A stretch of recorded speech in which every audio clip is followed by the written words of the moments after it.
پر یہ ہے نہیں، ورنہ ہمارے یہاں لوگ عقل مند سمجھدار پڑھے لکھے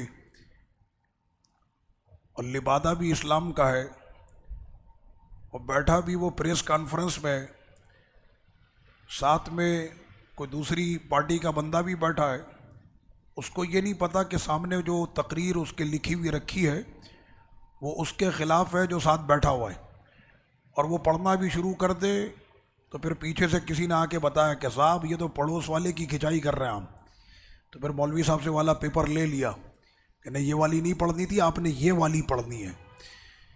تو اردو کے اندر لوگ مسٹیک کر جاتے ہیں، لیکن قرآن مجید مسٹیک ہونے سے آپ کو خود بچاتا ہے۔ سورہ یاسین شریف میں کل ایک آیت آئی تھی، آیت نمبر 9۔ میں روزانہ آپ کو قرآن مجید کا ایک وظیفہ دیتا ہوں، تو میں کل وظیفہ آپ کو نہ دے سکا کیونکہ وہ ہماری سب سے آخری آیت تھی، وہاں تک میں نہیں پہنچ سکا، تو آج لے لیں وہ وظیفہ۔ یاسین شریف کی آیت نمبر 9 ہے۔ آقا کریم صلی اللہ علیہ وسلم نے یہ آیت اس وقت پڑھی تھی جب غار ثور کو چاروں طرف سے کفار اور کفار مکہ نے گھیر لیا تھا۔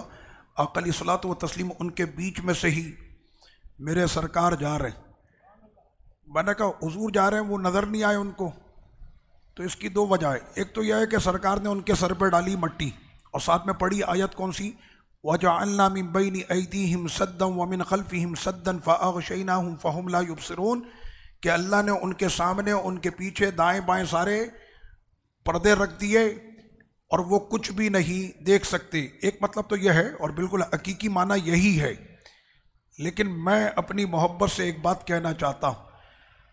حضرت حسان بن ثابت رضی اللہ تعالیٰ عنہ، آپ جب ایمان لائے تھے نا تو آپ کو کفار مکہ نے کہا تھا کہ آپ کی عادت تھی کہ آپ برجستہ شاعری کرتے تھے، یعنی کسی کو بھی دیکھیں تو اسی وقت ٹو دا پوائنٹ جو ہے وہ آپ شعر لکھ دیتے تھے۔ تو آقا علیہ الصلوۃ والتسلیم کے لیے انہوں نے کہا کہ یہ اشرفیوں سے بھرا تھیلا ہم تم کو دیتے ہیں، ابھی ایک شخص یہاں سے گزرنے والا ہے اور تم نے اس کی مذمت میں، اس کی برائی میں تم نے شعر لکھنے۔ پھر آقا علیہ الصلوۃ والتسلیم جب گزر کے واپس تشریف لے گئے، حضرت حسان آئے کفار مکہ کے پاس اور کہا کہ حسان نے ہمیشہ حق لکھا ہے، اور آج تم لوگوں نے مجھ سے جھوٹ کہا کہ گزرنے والا ایسا ہوگا، بری صورت کا ہوگا، معاذ اللہ تم نے یہ سب کہا، لیکن جب وہ میرے سامنے آئے تو میری یہ کنڈیشن، میری یہ کیفیت ہوئی کہ ان کے چہرے سے نکلنے والے نور کے جو آفتاب اور مہتاب اور نور کی کرنیں جو ان کے چہرے سے پھوٹ رہی تھیں، تو مجھے ایسا ڈر لگ رہا تھا کہ اگر میں نے اپنی نظریں ان پر جمائے رکھی تو میں کہیں آنکھوں سے اندھا نہ ہو جاؤں، تو اس نور کی کرنوں کی وجہ سے میں نے اپنی آنکھوں پر ہاتھ رکھ لیا۔ تو سرور کونین صلی اللہ علیہ وسلم جب کفار مکہ کے بیچ میں سے بھی گزرے ہوں گے تو کس میں مجال تھی کہ وہ حضور کی جانب دیکھ لیتا، اور آقا علیہ السلام ان کے بیچ میں سے گزرے اور ان کے سروں پر مٹی ڈالتے گئے، اور ساتھ میں قرآن کی آیت کریمہ یاسین شریف کی جو 9 نمبر کی آیت ہے وہ پڑھتے ہوئے آقا علیہ السلام تشریف لے گئے۔ رب کریم نے پہلے فرما دیا کہ اے میرے حبیب، اللہ آپ کو لوگوں کے شر سے محفوظ رکھے گا۔ آیت نمبر 30 میں رب کریم نے فرمایا، اے حسرت، اے شرمندگی، اے نادانی، اے ندامت ان لوگوں کے لیے کہ جن کے پاس میرے رسول آئے، بجائے اس کے کہ اس رسول کے دامن سے وابستہ ہو کر اپنی دنیا آخرت کو سنوار لیتے، لیکن وہ تو اس رسول کا مذاق اڑانے لگ گئے۔ اس زمانے کے اندر جو انہوں نے مذاق کیا آقا علیہ الصلوۃ والتسلیم کی ذات کریمہ سے، چلے وہ تو کفار تھے، وہ مشرکین تھے، وہ بے ایمان تھے، وہ منافق تھے، انہوں نے یہ حرکتیں کی ہیں، لیکن بڑی معذرت کے ساتھ یہ سلسلہ تھما نہیں ہے، بلکہ یہ سلسلہ اور بڑھ گیا ہے۔ 11 مہینے تک ناچنے والی رمضان کے اندر مفتیہ بنی ہوئی ہے، یہ ہے وہ دین کا مذاق۔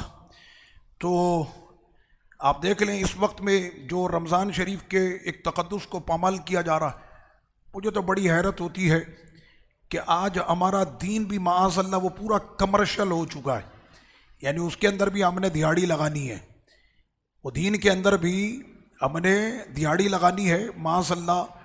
میں نے کہا یہ چند ٹکوں کے خاطر 1 لاکھ 2 لاکھ 10 لاکھ 20 لاکھ کے چکر میں کیا پڑھتے ہو؟ میرے رب نے فرمایا اس جنت میں آؤ کہ جس کی لمبائی اور چوڑائی زمین و آسمانوں سے زیادہ ہے، اور نہ صرف یہ بلکہ جب تم اس جنت میں آؤ گے تو پھر کیا ہوگا؟ سلام قولا من رب الرحیم، آپ کے رب کی طرف سے آپ کو سلامی پیش کی جائے گی۔ یہاں پر استہزاء سے کہ ذات مصطفیٰ صلی اللہ علیہ وسلم کو مذاق نہیں بنایا گیا؟ اللہ اکبر! ایسے ایسے ڈرامے باز، فراڈی اور نوسر باز، شعبدے باز میڈیا کے اوپر موجود ہیں، سوشل میڈیا پر موجود، صرف پبلک کو دکھانے کے لیے۔ ابھی 1 سال پہلے پچھلے رمضان کے اندر ایک چینل کے اوپر ہوا اور آقا علیہ الصلوۃ والتسلیم کی ذات گرامی کو اس میں نشانہ بنایا گیا۔ وہ بیٹھے ہوتے ہیں نا سارے گندے انڈے، سب ساتھ بیٹھے ہوتے۔ اس کے اندر ایک شخص نے کہا کہ آقا علیہ الصلوۃ والتسلیم اپنی قبر میں میت ہیں، معاذ اللہ۔ اب جو اینکر ہے صرف اس نے اپنی ریٹنگ بڑھانے کے خاطر اپنا مائک کیوں نکال کے اس نے پھینکا بڑے اسٹائل سے، میں یہ پروگرام نہیں کر سکتا جہاں پر حضور کی گستاخی ہو۔ دکان تیری ہے، ریڑھی تو نے لگائی ہے، نوکر کو باہر نکالنا، تو خود باہر جا رہا ہے۔ اس کے بعد جناب وہ صاحب باہر چلے گئے اور لوگ کہہ رہے او کتنا بڑا عاشق رسول، پروگرام چھوڑ کے چلا گیا۔ میں نے پروگرام، یہ اپنی دنیا چھوڑ دے پروگرام نہیں چھوڑے گا، یہ زندگی چھوڑ دے پروگرام نہیں چھوڑے گا۔ یہ ریٹنگ کا ایک طریقہ ہوتا۔ اس کے بعد 1 ہفتے تک آقا علیہ الصلوۃ والتسلیم کی ذات پر ایک طرف سے یہ وہ زندہ ہے، وہ زندہ ہے، وہ زندہ ہے، اور دوسری طرف سے وہ مردہ ہے، وہ مردہ ہے، معاذ اللہ۔ صرف اپنے چینل کی ریٹنگ بڑھانے کے خاطر، صرف ریٹنگ کے خاطر آقا علیہ الصلوۃ والتسلیم کی ذات کو تنقید کا نشانہ بنایا گیا۔ بعد میں محفل کے ہوسٹ، پروگرام کے وہ بھی واپس، سارے مولوی وہ بھی واپس، وہ گستاخ بے ایمان جس نے حضور کے لیے لفظ میت کا استعمال کیا تھا وہ بھی واپس۔ آپ ہمیں معاف کر دیں، ہم آپ کو معاف کرتے ہیں، کیونکہ جس مقصد کے لیے ہم نے یہ کام کرنا تھا وہ ہم کو مل گیا اور ہماری ریٹنگ بہت بڑھ گئی۔ میرے رب نے فرمایا تو نے اپنی ریٹنگ دنیا میں نہیں، تو نے اپنی ریٹنگ جہنم میں بڑھائی ہے۔ میرے حبیب کو تم نے نشانہ بنایا صرف اپنی دنیا کی شہرت پانے کے لیے، ذات مصطفیٰ کو تنقید کا نشانہ بنایا گیا۔ تو یہ تھے وہ بے ایمان زمانے کے کہ جن کے لیے رب نے فرمایا کہ یہ ہیں وہ لوگ کہ جن کے لیے شرمندگی، ہائے افسوس، آئے ان کے پاس ہمارے رسول تو وہ اس رسول کا مذاق اڑایا کرتے تھے۔ اگر آپ کے موبائل میں ابھی کسی کے میسیج آئے کہ جناب آپ کو پاکستان کے پریسیڈنٹ نے سلام پیش کیا، آپ کا نام لے کر بھرے مجمع کے اندر، آپ کو بڑی خوشی ہوگی، ارے پریسیڈنٹ نے مجھ کو سلام پیش کیا۔ یعنی میں ایک بات کہہ رہا ہوں، مجھے تو نہیں ہوگی، دوسرے جس کے پاس بھی ایمان ہے، اگر وہ شخص بھی ویسا ہو تو پھر الگ بات ہے، لیکن کسی بڑے بندے کا آ جائے یار اس نے فلاں مجمع کے اندر تمہارا ذکر کیا، بندہ بڑا خوش ہوتا ہے۔ میں نے کہا یہ دنیا کی وقتی طور کی خوشی ہے، اور وہ کہتا ہے یہ تاریخی دن تھا جب فلاں صاحب نے مجھ کو سلام پیش کیا تھا، یا فلاں، وہ باقاعدہ اپنی ڈائری میں اس کو نوٹ کر لیتا ہے کہ میری زندگی کے اندر فلاں اتنے بڑے آدمی نے مجھ کو جو ہے وہ سلام پیش کیا تھا۔ میرے رب نے فرمایا جنت میں آنے والوں تم کو تمہارا خدا سلام پیش کرے گا، اور پہلے ہی فرما دیا کہ سلام کا مطلب کیا ہے۔ ہم جب ایک دوسرے کو سلام کرتے ہیں تو ہم اس کو ضمانت دیتے ہیں کہ تمہاری جان، تمہارا مال، تمہاری عزت، تمہاری آبرو میری زبان سے، میرے ہاتھ سے وہ محفوظ رہیں گے۔ رب نے فرمایا جنتیوں تم کو میرا سلام ہے، تم بھی میرے قہر و غضب سے محفوظ رہو گے۔ یہ ان کو مقام دیا گیا۔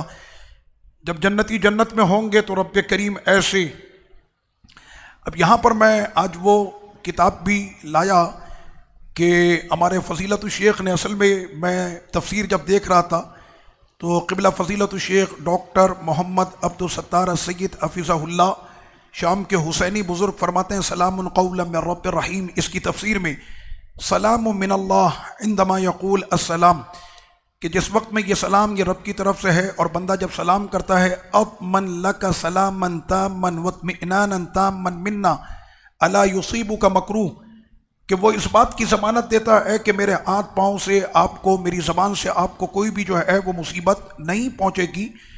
اور سلام کا مطلب کیا ہے؟ وَهَذَا مَعْنَ السَّلَامِ الْعَامِ وَعِنْدَمَا نَقُولُ إِنَّ الْإِسْلَامَ هُوَ دِينُ سلام، جس وقت میں ہم کہتے ہیں کہ اسلام یہ سلامتی کا مذہب ہے، فَهُوَ دِينٌ عَطَاءٍ وَخَيْرٍ وَرَحْمَةٍ، اس لیے کہ یہ اسلام وہی دین ہے کہ جس میں خیر ہے، رحمت ہے، اور اس معنی کے اس کے حقیقی معنی جو ہے هذا هو المعنى العام للسلام الحقیقی، اہل الایمان هم اہل السلام الحقیقی، کہ اہل ایمان وہی ہوتے ہیں حقیقت میں کہ جن کی زبان اور آنکھ سے دوسرا مسلمان محفوظ رہے۔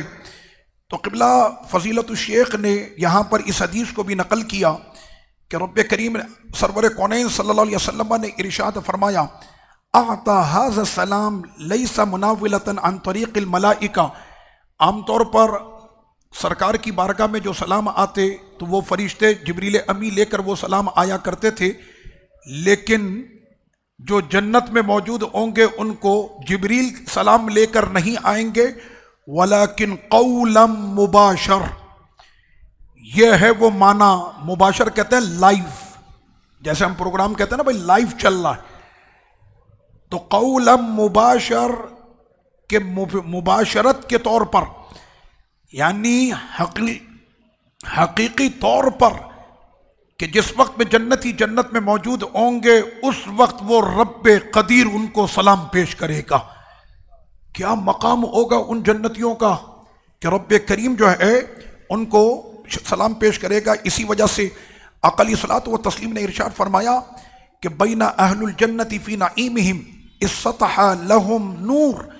آقا علیہ الصلوۃ والتسلیم نے فرمایا کہ جنتی ایسے جنت میں بیٹھے ہوں گے کہ اچانک ان کے سروں پر پوری نور کی ایک چھت بن جائے گی۔ سطح کہتے ہیں چھت کو، یعنی پوری ایک چھت بنے گی نور کی۔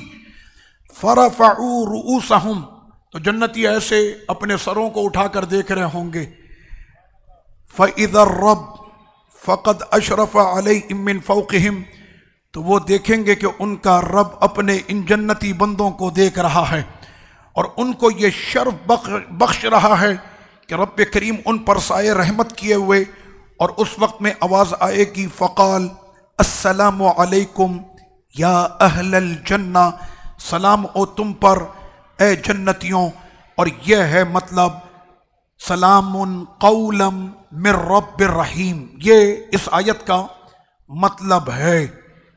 کتنا پیارا فرمان ہے، بندہ کہے کہ میری زندگی ختم ہو جائے آج کے بعد تو پھر میں اپنے رب کا راستہ چھوڑوں گا ہی نہیں، صرف اس نعمت کے لیے کہ جنت میں جب رب ہم کو سلام پیش کرے گا اور ہم وہ نظارہ اپنے خدا کا کر رہے ہوں گے، اس نور کا، اس تجلیوں کا جو ہے وہ ہم وہاں پر دیدار کریں گے۔ پھر آگے رب کریم نے فرمایا الیوم نختم علی افواہہم، یاسین شریف آدمی پڑھے تو رونگٹے کھڑے ہو جاتے، فرمایا کہ آج ہم ان کے منہ پر تالے لگائیں گے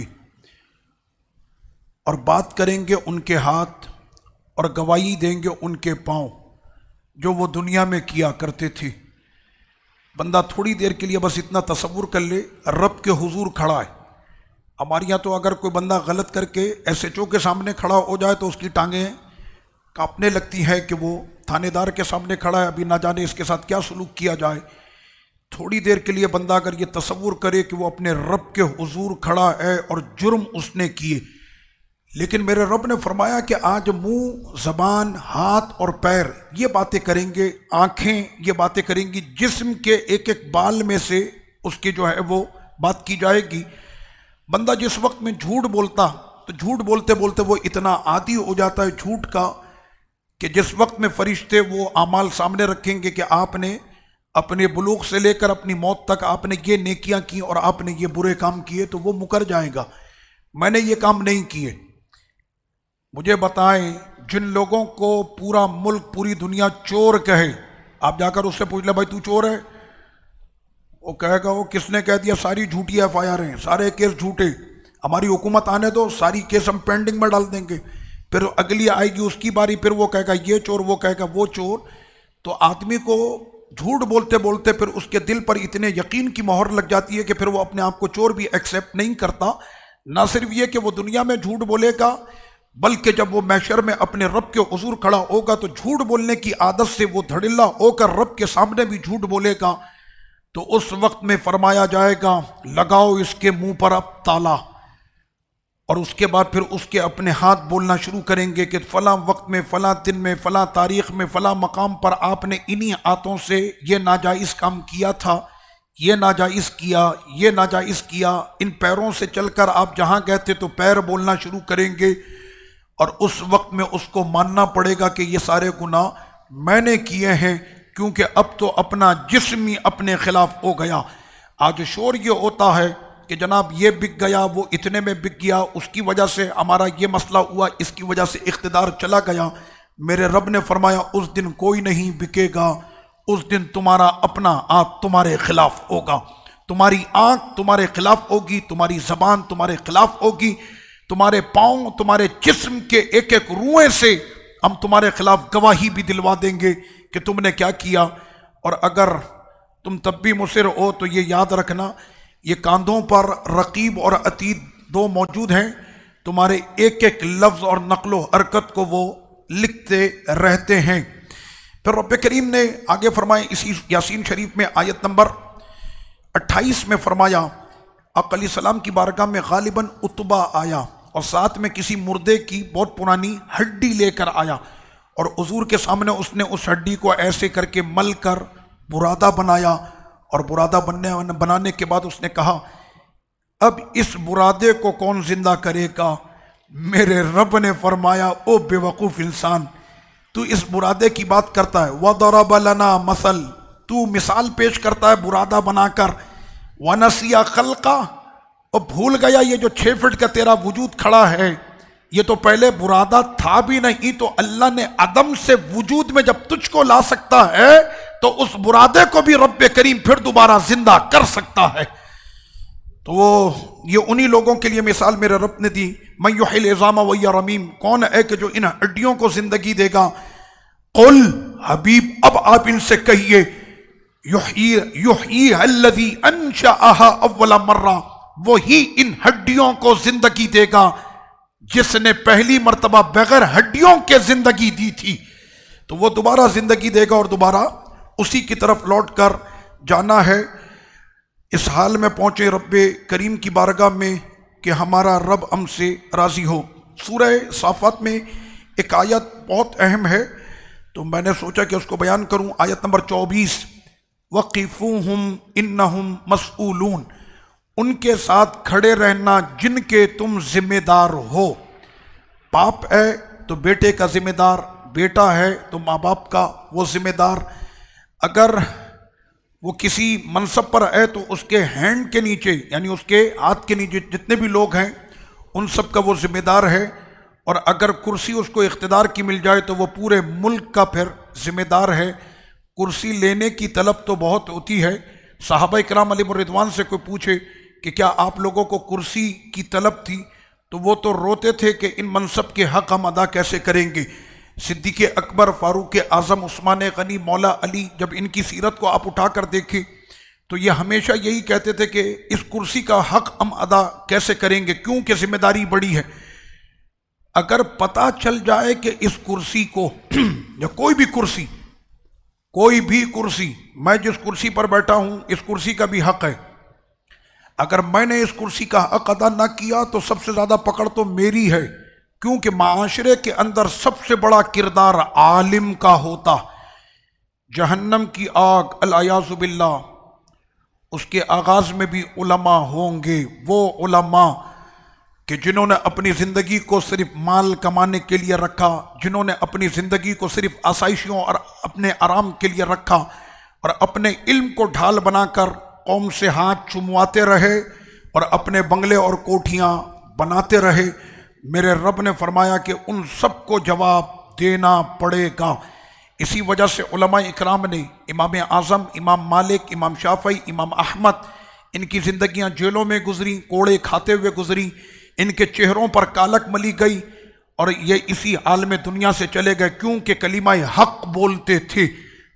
آپ جب بھی حق بولیں گے تو مصیبت کے پہاڑ آپ پر توڑ دیے جائیں گے، اور رب نے فرمایا کہ انہی پہاڑوں کو جو برداشت کر کے چلا گیا، ہم تو وادیاں سجتی رہیں گی۔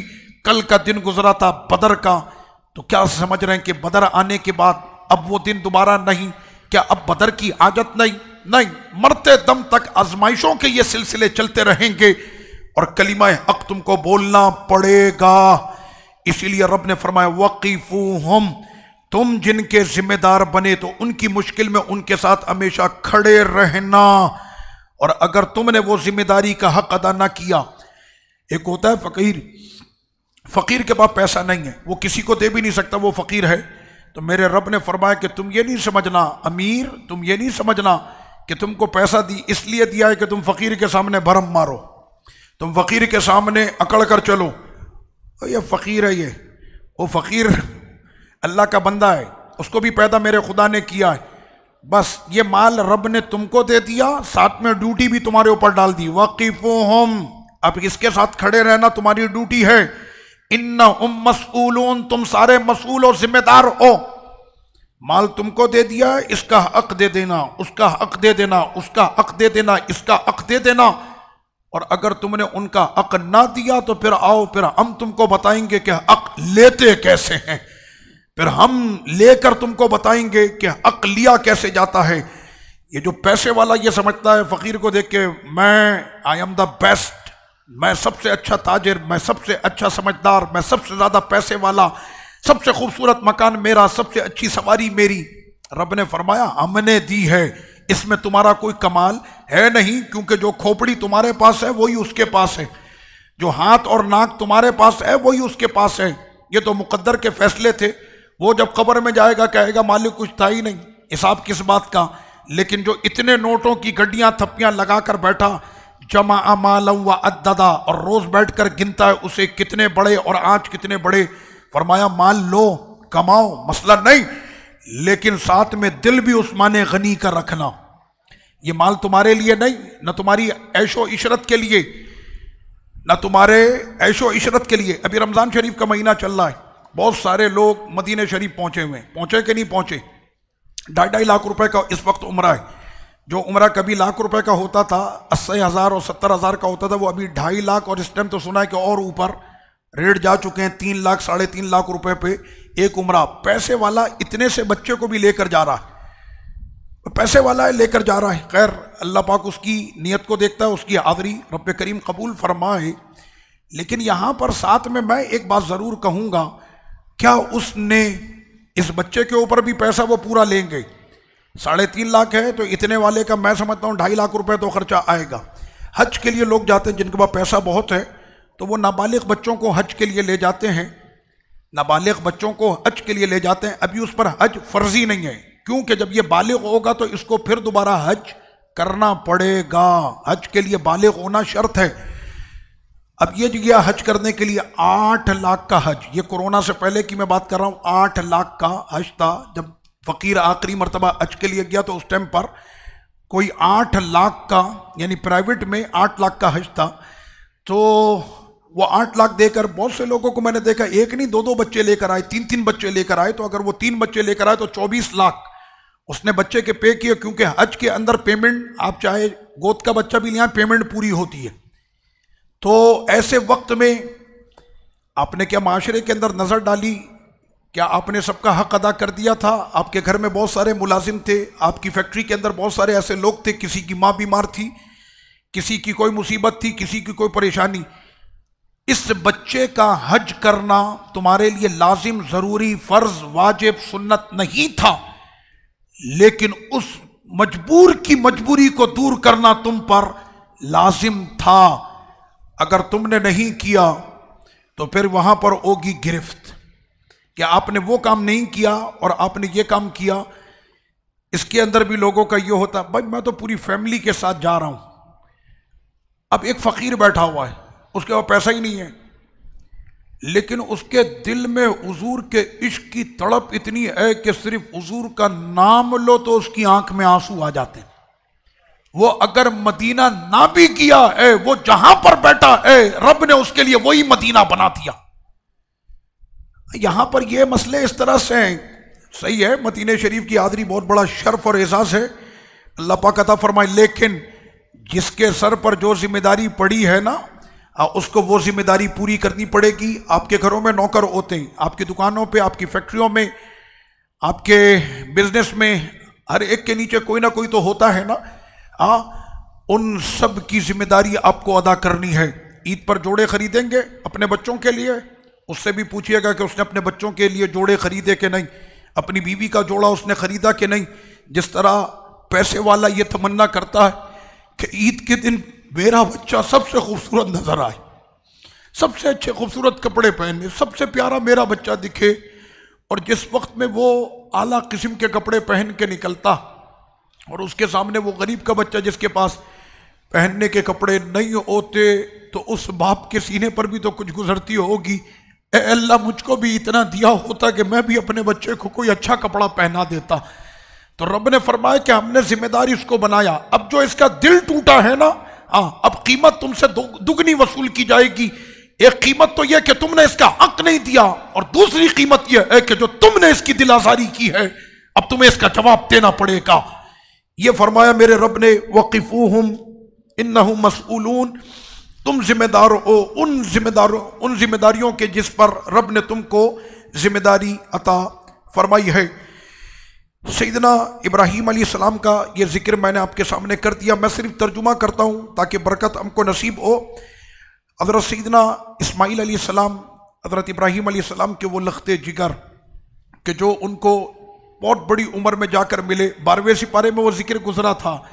اس ٹائم پر انہوں نے کہا تھا اِنَّ بالی شیخہ، میرے شوہر اتنی عمر والے ہو گئے اب ہماری اور میں بھی وامرأتی عاقر، میری بیوی تو اب بہت بوڑھی ہے۔ تو رب کریم نے فرمایا کہ یہ ہماری قدرت ہے کہ مایوس نہیں ہونا، ہم اس عمر میں بھی بیٹا عطا کرتے ہیں۔ سیدنا اسماعیل علیہ السلام کی ولادت ہوئی، آپ بہت پیار کرتے تھے اس عمر میں جس کو بیٹا ملے، خود بتائے نا، ہمارے یہاں تو اگر کسی کو 2 بیٹیوں کے بعد بیٹا ملے تو وہ لاڈلا ہوتا، 3 بیٹیوں کے بعد بیٹا ملے لاڈلا ہوتا ہے، اور جس کو بیٹا نہ ملے تو وہ رب کی رحمت سے نا امید نہ ہو۔ ان 3 بچیوں کو پال کر ان کو اچھی تربیت کر کے ان کے سسرال تک انہیں پہنچا دے۔ سرکار نے فرمایا میں ضمانت دیتا ہوں اسے جنت میں جانے سے کوئی نہیں روک سکتا۔ تو یہاں پر مسئلہ یہ کہ حضرت سیدنا ابراہیم علیہ السلام بہت پیار کرتے تھے۔ فرشتوں نے رب کریم کی بارگاہ میں کہا اے مالک تو نے تو اپنے ابراہیم کو خلیل کا رتبہ دیا ہے کہ تنہائی میں بھی اس کے دل میں یاد بس تیری ہے، وہ تنہائی میں بھی تجھے یاد کرتا ہے، لیکن اب دل میں 2 کی یادیں، ایک تیری بھی ہے ایک لخت جگر کی بھی ہے۔ رب کریم نے فرمایا نہیں، خلیل کے دل میں ابھی بھی میری ہی محبت ہے، ابھی بھی میری محبت ہو جائے پھر امتحان، آزمائش آ گئی، اٹھائیے اپنے بیٹے کو پہنچائیے صحرا میں، وہ بھی حجاز کا صحرا، پانی ہے وہاں پر، کھانا ہے وہاں پر، چھت ہے وہاں پر، ٹھنڈی ہوا چلے گی وہاں پر۔ میں جب عرفات اور مزدلفہ میں گیا، آپ بھی گئے ہوں گے، اور جو نہیں گیا رب کریم ان کو عطا فرمائے۔ اب تو حج ایسا ہو گیا ہے کہ عرفات اور مزدلفہ کے اندر، عرفات اور منی میں اتنے چلڈ اے سی چلتے ہیں کہ ٹھنڈ لگنے لگتی ہے، اتنے ٹھنڈے خیمے۔ ایک زمانہ تھا کہ جب لوگ حج کرنے کے لیے جاتے تھے تو لوگوں سے ملتے وقت کہتے تھے کہ بھائی آخری ملاقات کر لو، اگر زندگی رہی تو واپس آ جائیں گے۔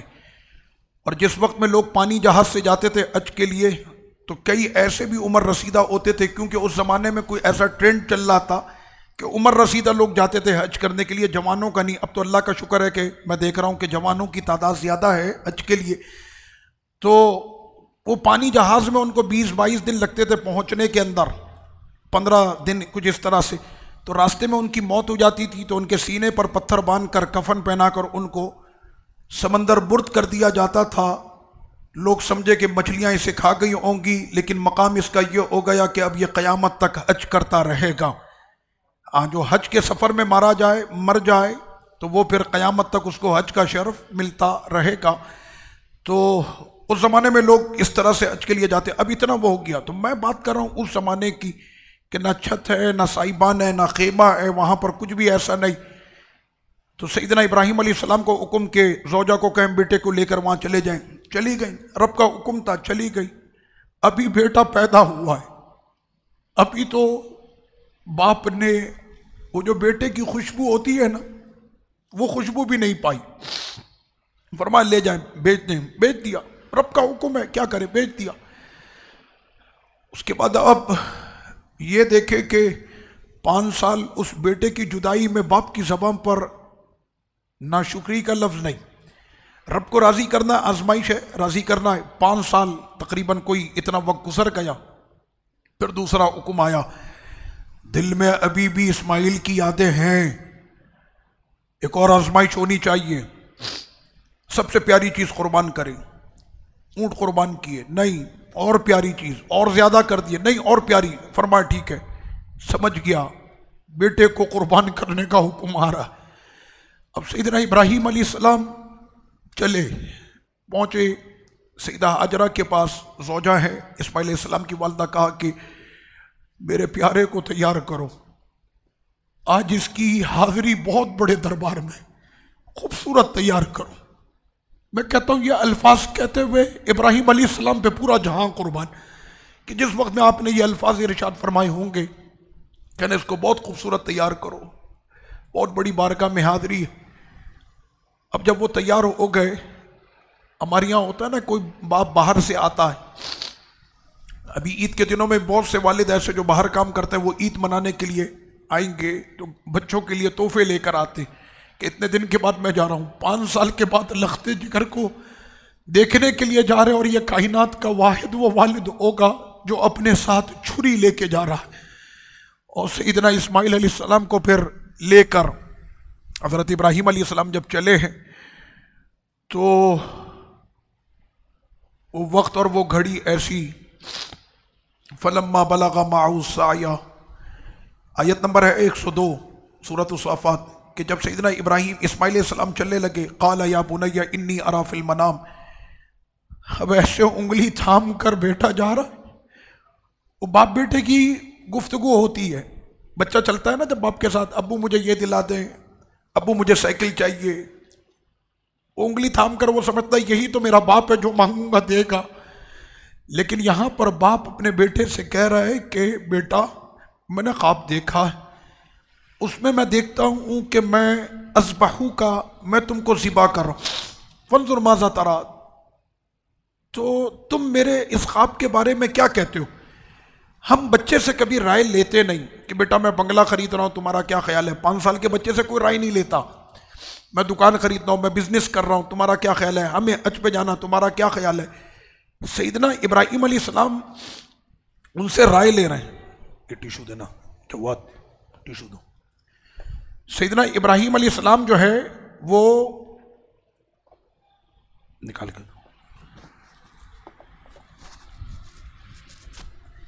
سیدنا ابراہیم علیہ السلام رائے لے رہے ہیں حضرت اسماعیل علیہ السلام سے کہ بیٹا کیا خیال ہے، تو بیٹے کا جواب کیا آتا ہے، یا ابت افعل ما تؤمر، بن قربان، کروڑ سلام اسماعیل علیہ السلام پر۔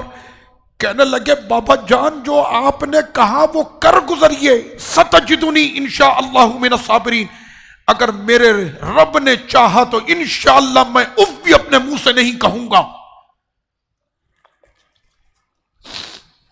فلما اسلم وتلہ للجبین، اور جس وقت میں یہ قرآن بیان کر رہا ہے کہ باپ نے اپنے بیٹے کو لٹایا تو بیٹا کہتا ہے بابا جان ایسا کرے کہ آپ اپنی آنکھ پر پٹی باندھ لیں، میرے اس چہرے کو دیکھ کر کہیں ایسا نہ ہو کہ چھری پر آپ کی گرفت کمزور نہ ہو جائے، ہاں آپ اپنی آنکھ پر پٹی باندھ لیں۔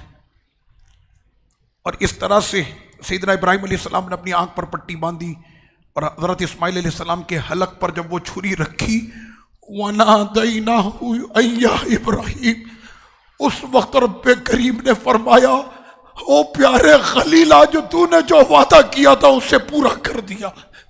اے فرشتوں دیکھ لو، تم جس پر اعتراض اٹھا رہے تھے، جن کے لیے تم کہہ رہے تھے کہ خلیل کے دل میں 2 کی محبت نہیں، آج بھی خلیل کے دل میں بس میری محبت، کتنی بڑی آزمائش سے یہ گزر رہا۔ اس نے حلق پر چھری بھی رکھ دی، اور حضرت اسماعیل علیہ السلام اس چھری کو تیز کرے، پھر حلق پر رکھ کے پھر تیز کرے، وہ چلتی نہیں، تو آپ نے چھری کو پھینکا، وہ چھری بھی آپ سے پھر کلام ہوتی ہے، اور کہا کہ اے ابراہیم مجھ پر کیا غصہ کرتے ہو، تم تو ایک مرتبہ کہتے ہو چل جاؤ، غیب سے صدا آتی ہے کہ مت چلنا، تمہاری بات مانوں کہ اپنے خدا کی مانوں۔ تو یہ وہ کائنات کے لوگ تھے کہ جن کی مثالوں کو رب کریم نے تاریخ بنا دیا۔ یہ ہے وہ لوگ، وَنَادَيْنَاهُ يَا إِبْرَاهِيمُ قَدْ صَدَّقْتَ الرُّؤْيَا، جو خواب آپ نے دیکھا تھا اس کو سچ کر دکھایا آپ نے۔ سلام علی ابراہیم، اے ابراہیم آپ پر سلام ہو، میرے رب نے ان کو سلام پیش کیا۔